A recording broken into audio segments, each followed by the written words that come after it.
Ob izboru za naziv za mehanika leta smo se odločili, da bomo naredili še en kratek pogovor o samem poklicu, za katerega je nekoč veljalo, da nekako zanimanje zanj upada, zdaj pa je spet v porasti. Zakaj mislite, da je temu tako? Razvoj tehnologije gre v to smer, da enostavno se razvija, se pravi, tudi v področje, ki so bila do zdaj mogoče malo odrinjena, vendar zdaj se pa, se pravi, elektrika, elektronika, računalništvo, programiranje zelo vključuje v ta del. Glede na to, da tudi poklic postaja veliko bolj čist, se pravi, da ni več tako veliko umazanih rok in da je treba znanja, se pravi, z področja, z treh področji, ki so osnovna, sestaviti, ko bi rekel, znanje, da lahko servisiranje in vzdržuje vozila, je pač to dejavnik, ki verjetno vpliva pozitivno na mlade in želijo pač določene znanja iz tega pridobiti, kajti vemo, da tudi v bodoče servisiranje, karkoli bo v kakšnikoli obliki, da če bo to samo električna vozila, hibridna ali pa na kakšne alternativne pogone, bo seveda potrebno servisirati. Vsekakor razvoj teh poklicev bo šel naprej, zdaj mogoče se ne bo imenoval avtoserviser, ampak bo mogoče drugo, ampak vendarle bo ta poklic kot, se pravi, neka vzdrževanje vozila še vedno potekal. V zadnjih letih se avtomobilski svet izredno hitro spreminja. Kako pa vi na šoli ohranjate stik z najsodobnejšo tehnologijo? Mi vedno ta znanja, se pravi učitelje, pošiljamo v izpopolnjevanje, se pravi neke podjetja, firme, kjer se seveda ta znanja pridobijo. Imamo pa tudi v projektu, kjer za 2 meseca učitelja zamenjamo, se pravi, da ga pošljemo prav, da hodi tja 2 meseca v službo, da vse te novitete pridobi, da je potem kot, se pravi, verodostojen vir podatkov in pa znanja za prenašanje na mlade. Pa poskrbite tudi za tiste mehanike stare šole, ki morajo na nek način biti tudi toku dogajanja avtomobilske industrije? Absolutno. Na šoli imamo tako imenovan MIC, to pomeni Medpodjetniški izobraževalni center, ki je namenjen, se pravi, že kandidatom, ki imajo poklic in ki se pridejo recimo po določena znanja, ki želijo, seveda morajo se sami prijaviti na to, ki lahko izpolnjujejo znanja iz določenih področij, ki se prijavijo in jim tudi ponudimo, se pravi, to možnost. Tudi z področja klimatskih naprav, plini se menjajo in smo tudi eni od 3 izvajalcev v Sloveniji, ki smemo izvajati, se pravi, ki imamo certifikat, ki lahko izvajamo, se pravi, te izpite. Tako da v to smer se zelo močno razvija, se pravi, ta sodelovanje, se pravi, med podjetji oziroma servisi in pa šolo, tako da enostavno znanje, ki jih imamo, lahko ponudimo tudi na ta način. Še posebej iz področja, se pravi, kot rečeno, teh zadnjih razvijajočih se področji, kot je elektrotehnika, računalništvo in seveda kombinacija z celotnim sistemom. Katere so tiste naloge, ki ste jih pripravili za najmehanika oziroma kandidate?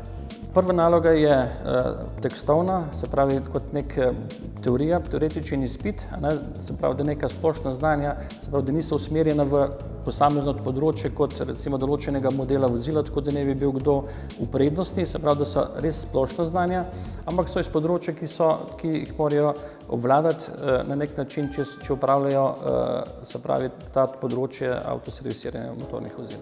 Naslednja naloga je, se pravi, potem so 3 naloge iz praktičnega dela. Ena je bolj, se pravi, miselna naloga, tako da razmišljajo, da morajo recimo določene stvari, zakone poznati, da lahko te stvari izpeljejo.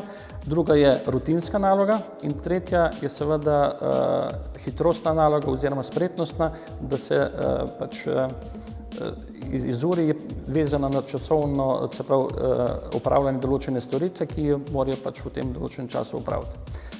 In 5. naloga je pa slepo prepoznavanje nekih predmetov, sestavnih delov vozil, to je pa rdeča nit že od prve izvedbe tega izbora mehanika leta.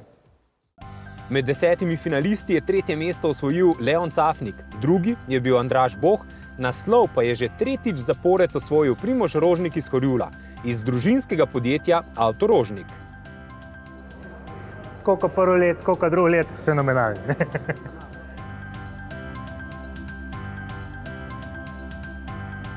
Ne glede na uvrstitev, letos ne bom več, mislim, bo leto zadnjič. Prvič mi je uspel hat-trick, se pravi, zdaj nekomu že to 3 zaporedne zmage bo kar en zalogaj za nekoga drugega. Po drugi strani pa ne želim, da bi zdaj zaradi tega, ker sem po eni strani nepremagljiv, čeprav so še lahko tudi boljši od mene, ne bom rekel, da ne, ampak da ne bi drugi izgubili nekje ene motivacije za naprej, to, da naj bojo še drugi na vrst. Več nalog je bilo, kar je pravilno, da na večjih področjih se moramo pokazati. Po drugi strani moram reči, da tudi samo tekmovanje je bistveno na višjem nivoju zdaj že pripravljen letos, kakor pa prvem letu, kar je tudi pravilno. V bistvu, da se nadgrajuje, da se spreminja, da je vsak let nekaj novega, pa da prideš sem nepripravljen, tako da smo vsi enaki, ko pridemo sem.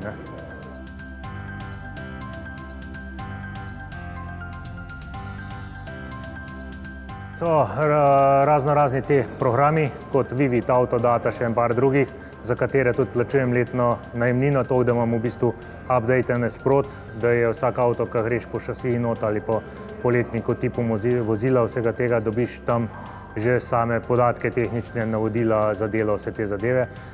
Oni se tudi izpopolnjujejo, dopolnjujejo, včasih pač, če je kakšna specifika, da ne najdem nikjer druge, se obrnem tudi na original, toliko, da dobimo tam informacije, ali pa kakšne sheme, ki so včasih malo bolj delikatne, da dobiš to pravo.